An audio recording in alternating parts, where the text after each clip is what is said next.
Assalamu alaikum.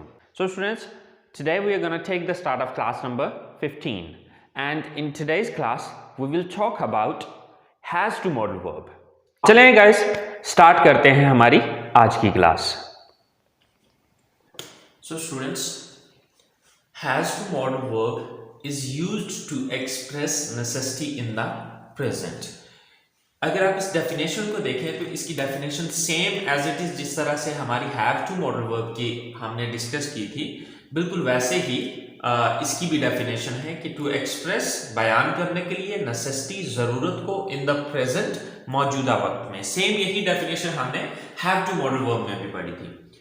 सो उर्दू जुमलों के आखिर में ना है, नी है, ने है या पढ़ता है, पढ़ती है, पढ़ते हैं वगैरह आता है. So students, has to and have to modal verb बहुत इंपॉर्टेंट है. वो इस सेंस में कि हमने जो कुछ भी करना है, मिसाल के तौर पे मैंने खाना खाना है, मैंने कॉलेज जाना है, मैंने ये काम करना है, मैंने ऐसे करना है, मैंने वैसे करना है, मैंने कपड़े चेंज करना है, मैंने ग्राउंड में जाना है, मैंने अपने दोस्तों से मिलना है, मैंने अपने होमवर्क लिखना है, मैंने काम करना है, मैंने ये करना है, मैंने वो करना है, यानी कि इस जैसी जितनी भी स्टेटमेंट है या जिसके एंड पे पढ़ता है, पढ़ती है, पढ़ते हैं वगैरह आता है, तो इस तरह के जितने भी सेंटेंसेस होंगे वहां पर हम हैज टू और हैव टू का यूज करेंगे. तो स्टूडेंट्स, यहां से आप आइडिया लगा सकते हैं कि ये मॉडल वर्ब कितना इंपॉर्टेंट है और हम अपनी डेली लाइफ में इसका कितना इस्तेमाल करते हैं. सो अब हैज टू और हैव टू मॉडल वर्ब चूंकि सेम है, बस फर्क इतना है कि ये डिफरेंट सब्जेक्ट्स के साथ यूज होते हैं. हैज टू मॉडल वर्ब जो है वो यूज होता है use only with he, she, it and singular noun. यानी कि जब भी हमारा सब्जेक्ट इन चार में से होगा तो उस सूरत में हम हैज टू मॉडल वर्ब का यूज करेंगे. हैव टू मॉडल वर्ब में ये था कि हम आई, वी, यू, दे और प्लूरल नाउन के साथ यूज कर रहे थे. यानी कि अगर ही, शी, इट आता तो वहां पर हम हैव टू का इस्तेमाल नहीं कर सकते थे, वहां पे हमें हैज टू का यूज करना था. और आई, वी, यू, दे आएगा तो वहां पर हैज टू नहीं यूज हो पाएगा, वहां पर हम हैव टू का यूज करेंगे. सो स्ट्रक्चर अगर हम देखते हैं तो कल वाली स्ट्रक्चर में और आज वाली स्ट्रक्चर में फर्क सिर्फ इतना है कि यहां पर subject plus has to plus first form plus object है, और वहां पे क्या था कि वहां पे हैज टू की जगह हैव टू आ रहा था. बाकी स्ट्रक्चर यही थी. तो चलें कुछ सेंटेंसेस बना के देखते हैं. उसने इंग्लैंड वापस जाना है या उसे इंग्लैंड वापस जाना पड़ता है.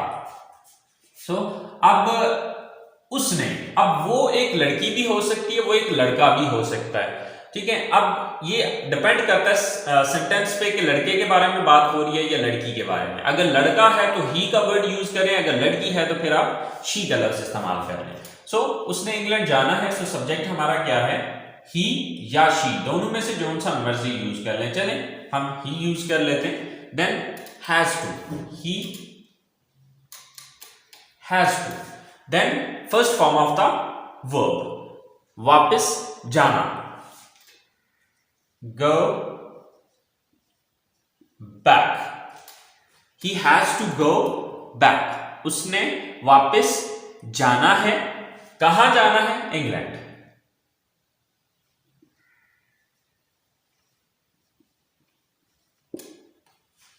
He has to go back to England. उसने इंग्लैंड वापस जाना है या उसे इंग्लैंड वापस जाना पड़ता है. सो आसिम को इस मुकाबले में हिस्सा लेना है या आसिफ को इस मुकाबले में हिस्सा लेना पड़ता है. सो सब्जेक्ट कौन है यहां पे? Asim. Then has to, Asim has to. Verb क्या है यहां पर? हिस्सा लेना, participate.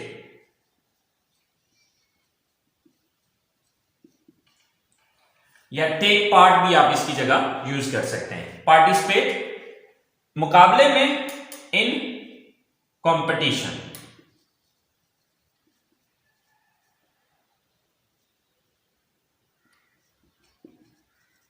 So Asim has to participate in competition. Asim ने मुकाबले में हिस्सा लेना है या आसिम को मुकाबले में हिस्सा लेना पड़ता है. सॉरी, इस मुकाबले में इन दिस कंपटीशन. सॉरी, यहां पर दिस भी आएगा. So Asim has to participate in this competition. इसी तरह से हमारा नेक्स्ट सेंटेंस है उसे कपड़े सिलाई करने हैं या उसे कपड़े सिलाई करने पड़ते हैं। तो यहां पर सब्जेक्ट कौन है? उसे, यानी कि वो एक लड़का भी हो सकता है, वो एक लड़की भी हो सकती है, लेकिन हम यहां पर लड़की ले लेते हैं क्योंकि ऊपर हमने यहां पर सब्जेक्ट ही रखा था, अब नीचे हम शी रख लेते हैं। So she then has to, she has to. Verb क्या है यहां पे? काम कौन सा करना है उसने? सिलाई करनी। सिलाई करना की इंग्लिश होती है sew. She has to sew. क्या सिलाई करना है? कपड़े। She has to sew the clothes.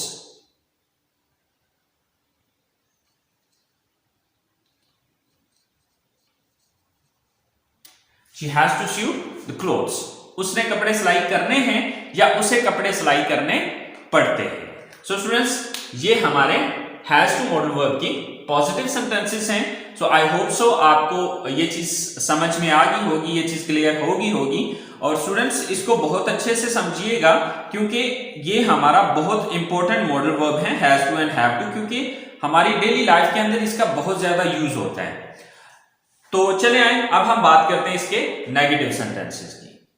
So students, has to modal verb के नेगेटिव सेंटेंसेस की जो स्ट्रक्चर है वो है subject plus does not plus have to plus first form of the verb and then object. अच्छा students, इस structure को देखने के बाद आपके माइंड में एक कंफ्यूजन आ रहा होगा, और वो कंफ्यूजन ये होगा कि मॉडल वर्ब तो हम हैज टू पढ़ रहे हैं, लेकिन यहां पर जो स्ट्रक्चर के अंदर आ रहा है वो हैव टू क्यों आ रहा है? असल में जब हम पॉजिटिव सेंटेंसेस को डिस्कस कर रहे थे तो पॉजिटिव सेंटेंसेस के अंदर आपने देखा कि हमारा जो मतलब डिफरेंस आ रहा था वो सिर्फ हैज और हैव का आ रहा था, ठीक है। लेकिन जब हमने इसको नेगेटिव में कन्वर्ट किया तो नेगेटिव के अंदर अब हमारे पास जो डिफरेंस आ रहा है वो डू और डज का डिफरेंस है। अच्छा, अब ये डू डज कैसे बना और हैज जो है वो हैव में किस तरह से कन्वर्ट हुआ, ये अभी मैं डिटेल इसलिए नहीं बता सकूंगा क्योंकि ये डिटेल हम प्रेजेंट इंडेफिनिट टेंस को जब हम पढ़ेंगे तो वहां पर ये डिटेल समझ आएगी कि ये हुआ कैसे। क्योंकि अभी अगर मैं आपको ये चीज बताऊंगा तो आप कंफ्यूज हो जाएंगे, इसलिए फिल वक्त आप इतना ही जहन में रखें कि हमारा जो सेंटेंसेस को डिफरेंशिएट करने के लिए जो हमें जस्ट एक वर्ड का डिफरेंस चाहिए था वो पॉजिटिव सेंटेंसेस के अंदर हैज और हैव का था, लेकिन अब नेगेटिव सेंटेंसेस में डू और डज का डिफरेंस आ रहा है, ठीक है। बकिया इसकी जो डिटेल है वो इंशाल्लाह जब हम प्रेजेंट इंडेफिनिट टेंस डिस्कस करेंगे तो वहां पर इसकी डिटेल आपको समझ आएगी कि डू डज कैसे बना और हैज हैव में किस तरह से कन्वर्ट हुआ, ठीक है। तो चले इससे आगे चलते। अच्छा, उसने होमवर्क नहीं लिखना है या उसे होमवर्क नहीं लिखना पड़ता है, ठीक है। तो अब ये ही भी हो सकता है, शी भी हो सकता है, तो सबसे पहले सब्जेक्ट लगाना है। तो सब्जेक्ट क्या है यहां पे? हम शी ले लेते हैं, she, then does not, then have to, she does not have to. क्या करना है? लिखना है। वर्ब क्या है यहां पे? लिखना, right. She does not have to write. क्या लिखने की बात हो रही है? होमवर्क।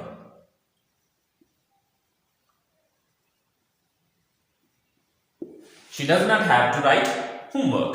उसने होमवर्क नहीं लिखना है या उसे होमवर्क नहीं लिखना पड़ता है। अब देखिए नीचे वाले सेंटेंसेस में मैंने सिर्फ ना है का सेंस लिया, पढ़ता का नहीं लिया, तो यानी कि जहां पर भी पढ़ता पढ़ती पढ़ते वगैरह भी आया तो वहां पर भी आपने जो सेंटेंस है वो इसी तरह से बनाना है, ठीक है, क्योंकि इंग्लिश में सेंटेंस दोनों का एक ही तरह से बनेगा, ठीक है। और नेक्स्ट सेंटेंस है हमारे पास, सोनिया ने इस कॉलेज में दाखिला नहीं लेना है। तो सब्जेक्ट कौन है? Sonia, then does not, Sonia does not, then have to, Sonia does not have to. Verb क्या है यहां पे? दाखिला लेना। So take, sorry,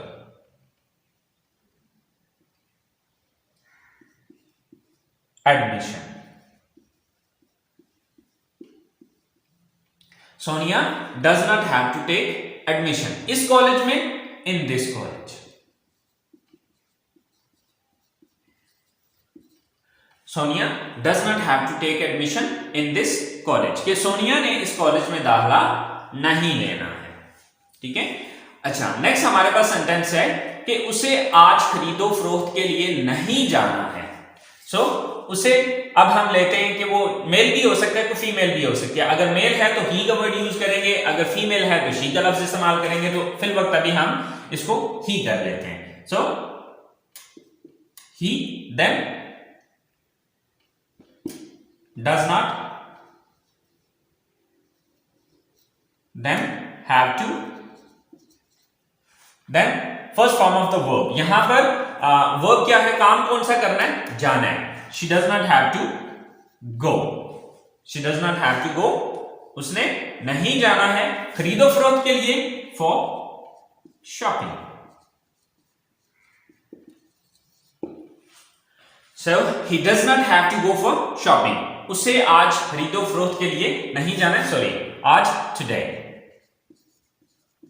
अच्छा, टाइम के लिए याद रखिएगा कि ये जो टाइम है या तो सेंटेंस के बिल्कुल लास्ट पे लिखते हैं या फिर बिल्कुल स्टार्ट में लिखते हैं, ठीक है। ज्यादातर हम टाइमिंग जो है वो लास्ट पे रखते हैं, ठीक है। So he does not have to go, sorry have to, he does not have to go for shopping today, उसने आज शॉपिंग के लिए नहीं जाना है। सो ये हमारे हो गए नेगेटिव सेंटेंसेस हैज टू के। सो स्टूडेंट्स, अब जब हम बात करते हैं इंट्रोगेटिव सेंटेंसेस की, तो आई होप सो आपको पता चल गया होगा कि इंट्रोगेटिव सेंटेंसेस में हमने क्या करना है। लेकिन अगर आपको नहीं भी समझ आई तो चलें, कोई बात नहीं, मैं आपको बता देता हूं। जैसे क्या रूल है कि अगर आप किसी भी सेंटेंस का नेगेटिव बना लेते हैं तो उसका इंट्रोगेटिव बनाना आपके लिए कोई प्रॉब्लम नहीं है। क्यों? क्योंकि आपने देखना यह है कि नेगेटिव सेंटेंसेस में हमने किस लफ्ज के बाद नॉट लगाया था। तो यहां पर हमने नॉट लगाया था किसके बाद, डज के बाद। तो इसका मतलब है इसी लफ्ज को उठा के हम सेंटेंस के शुरू में ले आएंगे तो ये इंट्रोगेटिव सेंटेंस बन जाएगा। तो यहां पर पिछले हैव टू मॉडल वर्ब में क्या हो रहा था कि डू शुरू में आ रहा था, अब यहां पर डज शुरू में आ जाएगा, दैट्स इट। तो चले आए देखते हैं। So students, has to modal verb के इंट्रोगेटिव सेंटेंसेस बनाने के लिए स्ट्रक्चर जो है वो है, सबसे पहले हम डज का इस्तेमाल करेंगे, then subject, then have to, then first form of the verb and then object. So at that there is a question mark. So क्या उसने क्रिकेट खेलना है? First of all does, then subject कौन है, वो, यानी कि उसने। वो लड़का भी हो सकता है, वो लड़की भी हो सकती है, लेकिन हम लड़का लेते हैं। So does he, then have to, does he have to. Verb क्या है यहां पे, खेलना, play. Does he have to play, क्या खेलना है, cricket. So does he have to play cricket, क्या उसने क्रिकेट खेलना है। क्या आसिया ने अपनी क्लास लेनी है? So first of all does, then subject कौन है, Asiya, does Asiya, then have to, does Asiya have to. काम कौन सा, वर्ब क्या है यहां पे, क्लास लेना। टेक क्लास भी कह सकते हैं, अटेंड क्लास भी कह सकते हैं, डिपेंड ऑन यू। अटेंड अपनी क्लास, हर class. So does Asiya have to attend हर क्लास, क्या आसिया ने अपनी क्लास लेनी है। क्या साहिल ने अपना बिजनेस शुरू करना है। सो डज, देन सब्जेक्ट कौन है, Sahil, then have to, then verb क्या है यहां पे, शुरू करना, स्टार्ट। ऑब्जेक्ट क्या है, अपना business, his own business. So does Sahil have to start his own business, क्या साहिल ने अपना जाती अपना बिजनेस शुरू करना है। तो ये हमारे जो है इंट्रोगेटिव सेंटेंसेस हैं। मैंने तो जस्ट तीन एग्जांपल्स दिए हैं। सो गाइस, इससे हजारों जुमले बनेंगे, ठीक है। तो आपको ये सेंटेंसेस बनाने के लिए आप किसी भी एक बंदे को पकड़ लें और उसके जो भी उसने जो कुछ करना है उसकी सेंटेंसेस को बनाएं। सेंटेंसेस को बना के तो आप जो है वो इंग्लिश में उनको कन्वर्ट करें। और इसी तरह से हैव टू मॉडल वर्ब है तो आप अपने बारे में ये सोचें कि सुबह जागने से लेकर रात सोने तक आपने क्या कुछ करना है।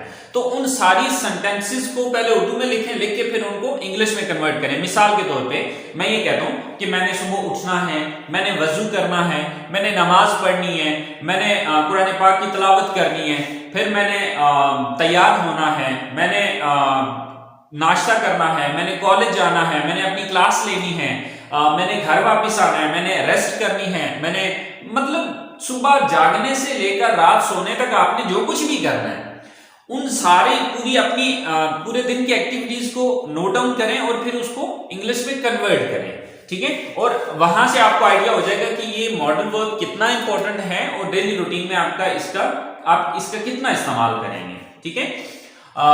सेकेंडली हमारी क्लास का अब एंड है, तो अगर आपको कोई भी चीज समझ नहीं आ रही है तो प्लीज यार आप लोग कमेंट्स बॉक्स में जाके कमेंट्स कीजिए। इंशाल्लाह I will try my level best कि आपका कंफ्यूजन जो है वो जितना अच्छे से क्लियर कर सकूं, ठीक है।